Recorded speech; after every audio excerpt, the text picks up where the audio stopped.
Olá pessoal, vão assistir esse podcast que a Luiz Bastos fala que ela tá comprando ao som dos canhões, hein?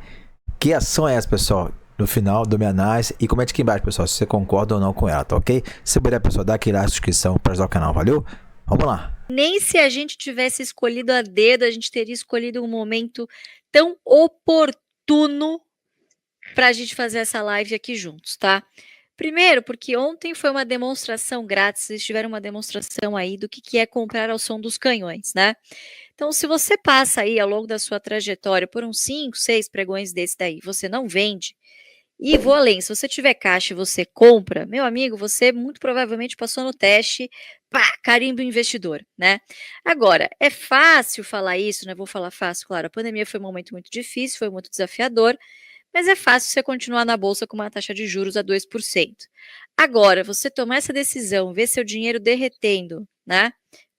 Se colocando no lugar das pessoas, ver o seu dinheiro derretendo, você tendo uma taxa pré-fixada a 15% ali de bandeja, é muito difícil, né? Porque essa é a decisão imediata. Você olha para o seu home broker, você olha para a sua tela, você vê um negócio negativo, sendo que você poderia estar muito bem na tranquilidade da renda fixa, e aí você começa a se perguntar: que catso eu estou fazendo nessa bolsa? Assim, é óbvio, vou vender, e aí eu recupero o prejuízo, em 2, 3, 4 anos eu recupero o prejuízo, assim, tranquilo. Então, toda vez que nos perguntam, né, Van, poxa, eu vejo tanta gente falando de dividendo, será que essa não é uma estratégia que já está ultrapassada e que está todo mundo fazendo, portanto ela não é, ela já é 100% eficiente, portanto já não mais funciona? Não.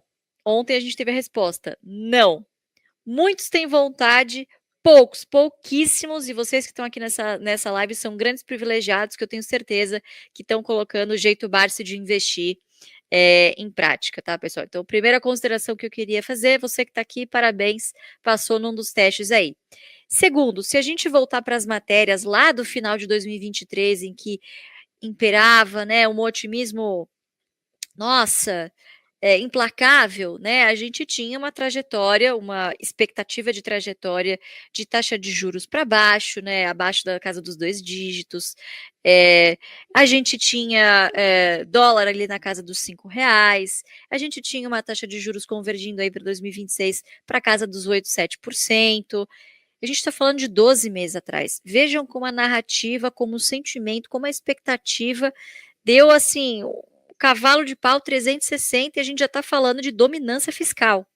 Então, as coisas aqui se deterioram muito rápido, mas também com uma rápida intervenção também melhoram muito Uhum. rápido, né? Então, nós somos um país de extremo que quando você faz a média, a gente fica oscilando ali entre uns 6,5, 7,5, nunca é 10, nunca é 2, mas sempre passa de ano, Uhum. né? Então, isso aqui é Brasil, isso é Brasil, é assim que funciona, né?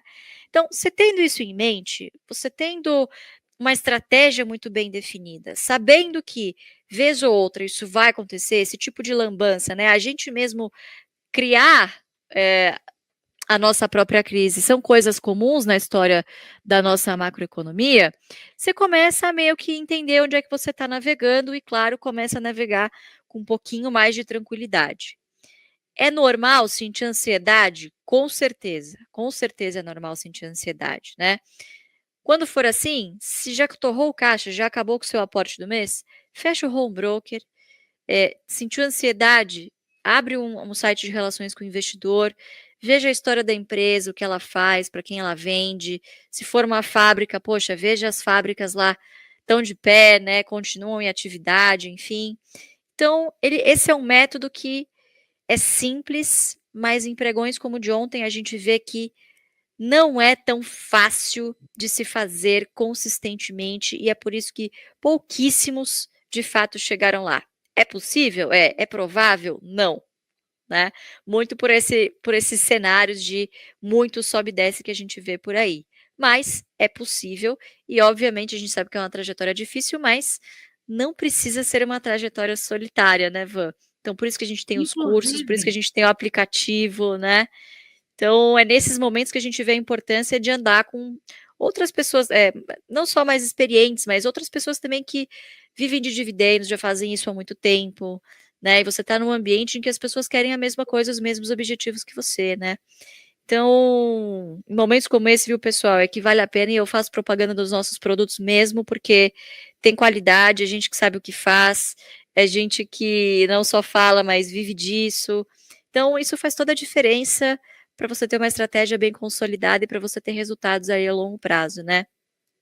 Tem um ponto bem importante até para complementar o que você estava falando, e você estava dizendo, eu estava fazendo praticamente uma retrospectiva 2024 muito rápida.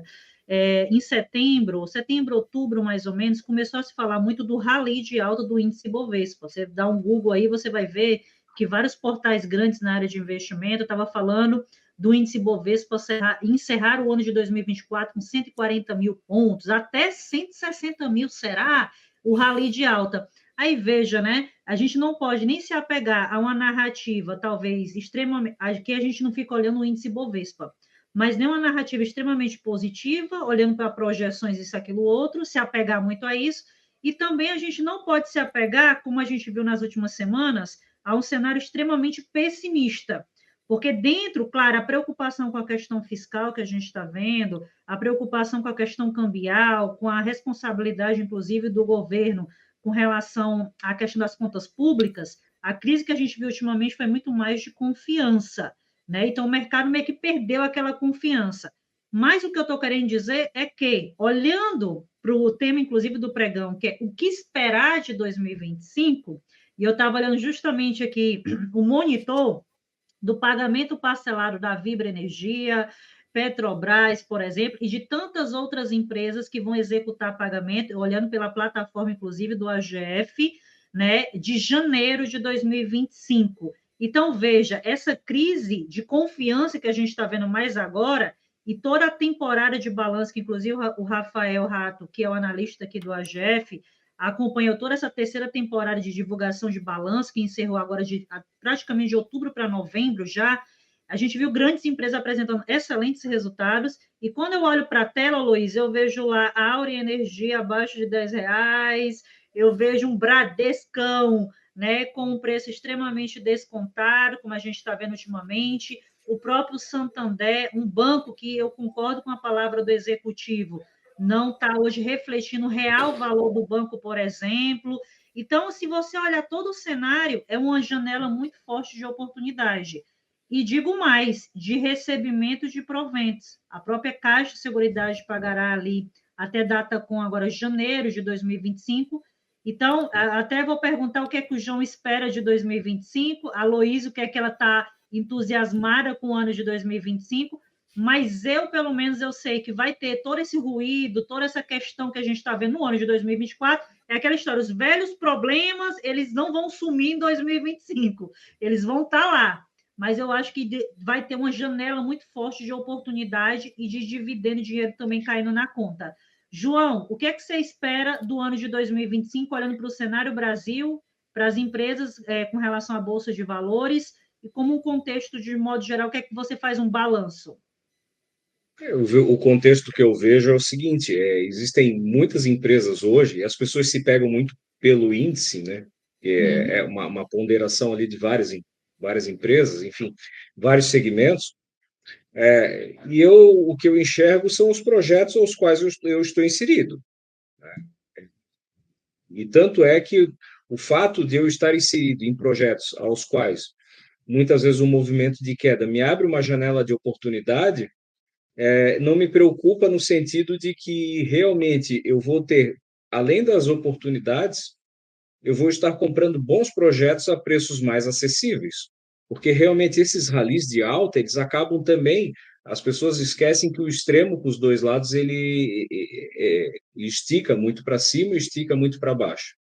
O problema é que muitas vezes as pessoas fazem os movimentos na hora contrária. Então, ela compra quando está muito alto e depois ela acaba vendendo quando está muito baixo, que não deveria de ser a postura, né? Se você pensar um pouco pela lógica, não deveria de ser. Então, para 2025, o que eu enxergo é que nós vamos ter muitas oportunidades por conta desse cenário, dessa questão fiscal, a taxa de juros alta, isso aí é um fato, né? E isso eu estou falando no sentido de que a taxa de juros ela é mais alta, principalmente para os pequenos negócios, né? Para a gente que é microempresário, enfim, esses sofrem mais, as maiores empresas, às vezes, elas conseguem até fazer captações no exterior, enfim, ter um acesso a um custo de capital um pouco mais baixo. E dito isso, existem empresas que também elas acabam lucrando com essas situações cambiais, empresas exportadoras que podem lucrar bastante, bancos saem muito, eles acabam sendo grandes vencedores nesses momentos, porque banco no Brasil é uma coisa, não é banco do Brasil, tá? É banco no Brasil, no geral, ele é um grande vencedor, seja quando a economia está boa, seja quando a economia está ruim. Energia elétrica nós vamos continuar consumindo, empresas de saneamento, outras mais, outras menos, telecomunicações, porque a vida vai continuar seguindo, né? O país tem bons projetos que podem ser executados, e obviamente que a nossa a grande preocupação que nós devemos de ter é de buscar realmente esses projetos a preços acessíveis. Lu, e você, o que é que você está com o rostinho todo iluminado de 2025? Talvez deve estar aí animada com o que a gente está vendo agora de janela enorme de oportunidade. Ô, Van, eu vou reforçar aqui o que eu sempre falo para vocês: Botox é melhor. Aliás, dividendo é melhor que Botox. Assim, ó, você sai pele renovada, né? Então, amanhã cai dividendo para mim de Petrobras, maravilha, mais um fluxo de caixa aí para já reverter para compra de ações se os preços continuarem interessantes, muito provavelmente continuarão interessantes, mas olhando para 2025, né, obviamente, guardadas as devidas proporções e entendendo aquilo que eu disse de que o cenário muda muito rápido, eu vejo dois cenários aí, eu acho que um deles, inclusive, o Anderson Luiz de Assis até falou sobre isso, eu não consigo colocar aqui, mas está às 18h12. O maior medo do pessoal é as empresas não darem tanto lucro assim, ou até mesmo segurarem os dividendos por conta de um cenário ruim. Anderson, eu acho que é justamente por aí, tá? Por enquanto, o que está acontecendo?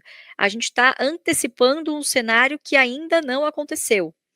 Mas pode ser que, se de fato toda essa catástrofe que está se pronunciando aconteça, claro que isso impacta os negócios, se impacta o lucro, impacta a base do dividendo, se impacta a base do dividendo, pode ser que temporariamente isso venha acontecer.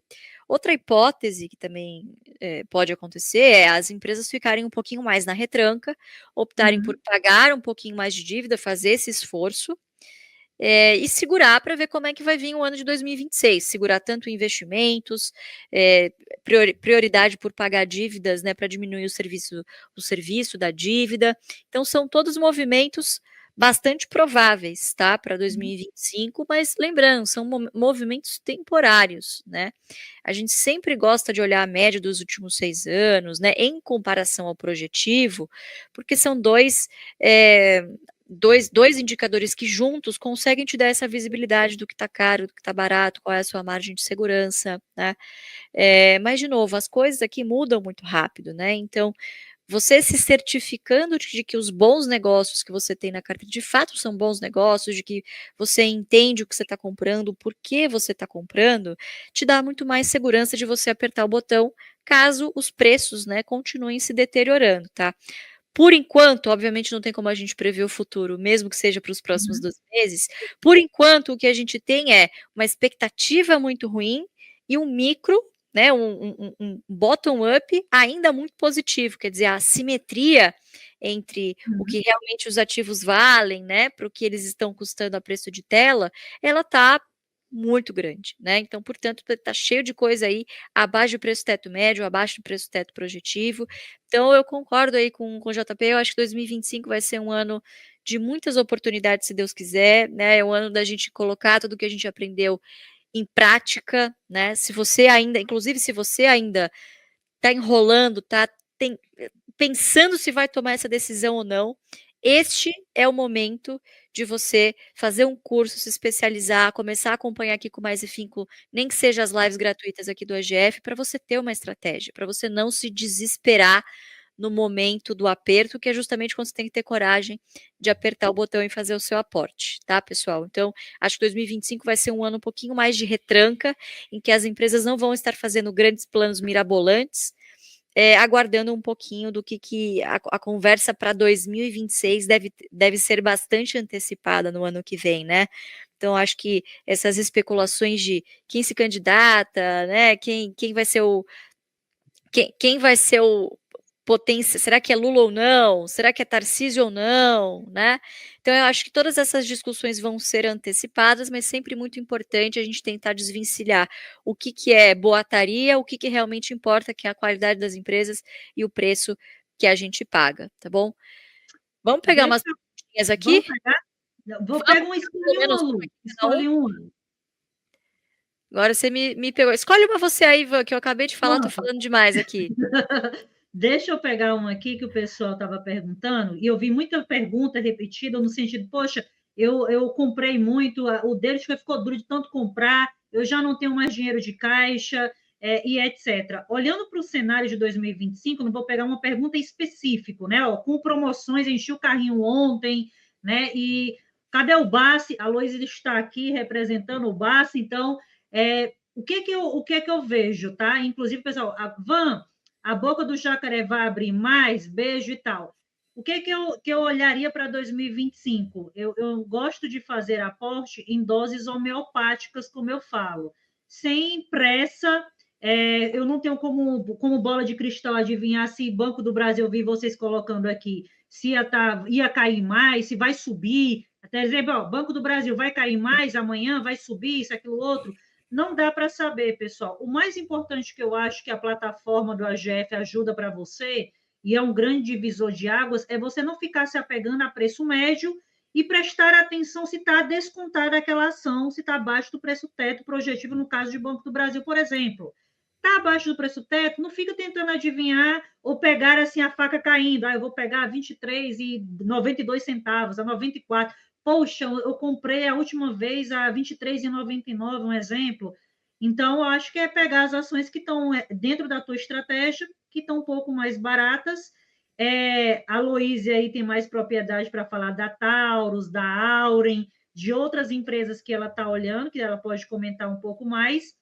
Mas eu tenho feito, depois o João Paulo pode completar aí, eu tenho procurado fazer aquele feijãozinho com arroz, que é aquelas empresas que têm uma maior recorrência de pagamento de proventos, e que o Diogo, inclusive, colocou aí, a Sanepar, no momento que a gente está aqui, anunciou o pagamento de JCP. Esse mês de dezembro, muita empresa faz anúncio de JCP, é bem comum, não só bancos, mas a gente tem visto uma recorrência muito alta agora de anúncio de JCP. Então, eu olharia bem mais assim, com certa parcimônia. E eu escrevi para os insights, aproveitando sobre o Bradesco, porque o economista-chefe do Bradesco deu uma entrevista recente ao Estadão, por exemplo, comentando a perspectiva para o ano de 2025 e como o Bradesco já vê um pouco precificada a 14%, 15% aí a taxa Selic próximo ano, e com relação principalmente o ponto muito cirúrgico que a Loíse falou. Acho que próximo ano também os bancos não vão estar fazendo grandes projeções, isso não, acho que vão estar mais cautelosos, a questão do crédito, margem financeira, inadimplência, taxa de juros mais alta, então tem todo um cenário se desenhando nesse sentido para o próximo ano. Então tem oportunidade, mas também tem esse lado que eu estou esperando, inclusive, Lu, em fevereiro, geralmente o Banco do Brasil, ele lança aquela projeção de tudo que ele vai anunciar, das datas de proventos, o que é que eles têm de projeção do ano, geralmente começa a acontecer lá para meados de fevereiro, né? Então, ali já vai dar um pouco de um certo cenário do que é que eles estão pensando para o ano de 2025, né? Exatamente, Ivan. Eu acho que é muito legal do Banco do Brasil justamente isso, né? Eles, além de darem o guidance, né, que é ótimo também para a gente fazer as nossas próprias projeções, eles dão essa visibilidade de quando vão anunciar, quando vão pagar, né? Inclusive a visibilidade de quanto vai ser o payout, né? Acho que existia essa expectativa de aumento de payout esse ano que muito provavelmente não vai vir, inclusive o próprio Giovanni, né, o CFO do Banco do Brasil, falou no nosso evento do AGF no nosso evento do AGF Day, que por algumas questões regulatórias de Basileia, provavelmente não viria em 2025, mas que para 2026 eles estão avaliando sim esse cenário, né? Então, de novo, né, a gente fazer qualquer tipo de previsão para um único ano na verdade, inútil, né? A mesma coisa quando a gente fala de probabilidade de você ganhar ou perder dinheiro na bolsa, a probabilidade de você ganhar ou perder em um mês, 3 meses ou 12 meses é a mesma. Então, não deixa de ser um grande chutômetro, tá? Então, se preocupem, pessoal, em comprar aquilo que vocês acham que estão baratos, baseado em dados, principalmente preço-teto, qualidade das empresas, e segundo, empresas que vocês estariam confortáveis se o mercado fechasse e só abrisse daqui 10 anos. Essa aí, pessoal. Lembrando que esse vídeo aqui não é uma dica de investimento, tá ok? Pessoal, o que o pai dela sempre falou, né, o Luiz Barsi, e ela inteligentemente seguindo os passos do pai, ele fala que sempre ele tem na sua carteira, sempre teve, sempre vai ter ações perenes. Porque são ações, pessoal, que é o seu dia a dia. Todo mundo hoje em dia tem que pagar sua conta de luz, conta de água. Então, são ações que nunca vai desvalorizar. Porque sempre, todo mês, tem gente pagando, entendeu? E ações que dá dividendo, sempre vai ter dividendos. Claro que tem hora que vai cair, tem hora que vai crescer, vai aumentar. Mas são ações, pessoal, que você nunca deve tirar da sua carteira. Entendeu? Bancos, luz, água, saneamento, entendeu? São ações eternas na sua carteira. Você quer ter uma carteira a longo prazo? Tem que ter essas ações, esse tipo de ações na sua carteira, entendeu? Tá ok? É assim, pessoal. Se puder, dá aqui na descrição para ajudar o canal. Valeu? Abraço!